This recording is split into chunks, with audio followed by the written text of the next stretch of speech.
नारायणं नमस्कृत्य नरं चैव नरोत्तमम्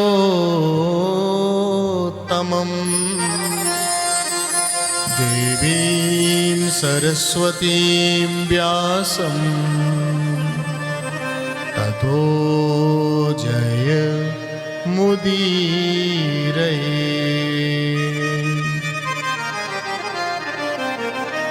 राधा मेरी स्वामिनी, मैं राधे को दास, जन्म जन्म मोहे दीजियो, श्री वृंदावन को बास।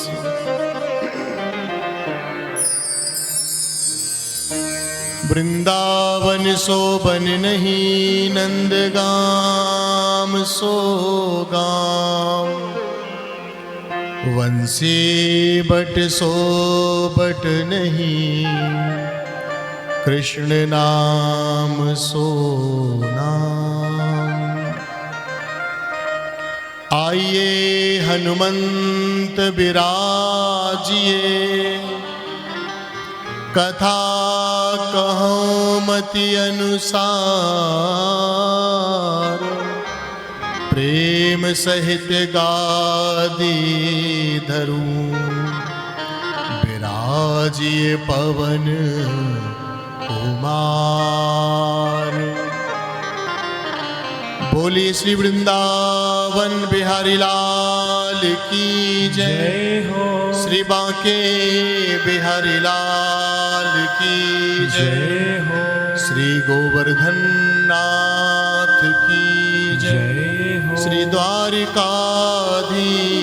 की जय हो, श्री यमुना महारानी की जय हो, श्री राधा रानी की जय हो, श्री गंगा महारानी की जय, श्रीमद्भागवत महापुराण की जय हो, संत समाज की जय हो, श्रोता समाज की जय हो, राधा रानी की जय, स्वामी श्री हरिदास जी महाराज की जय, अपने गुरु भगवान की जय, अपने माता पिता की जय।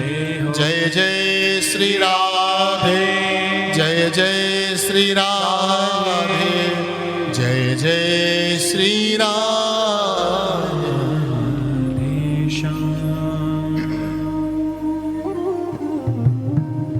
आइए बड़े भाव से 2 मिनट भगवान नाम स्मरण करें और फिर भगवान की मंगलमयी कथा को श्रवण करें। राधे गोविंदा भज मन, राधे गोविंदा, राधे गोविंदा भज मन, राधे गोविंदा, राधे गोविंदा भज मन, राधे गोविंदा, राधे गोविंदा भज मन, राधे गोविंदा, राधे गोविंदा भजो वृंदावन चंदा, राधे गोविंदा भजो राधे गोविंदा, राधे गोविंदा भजो वृंदावन चंदा, राधे गोविंदा भजो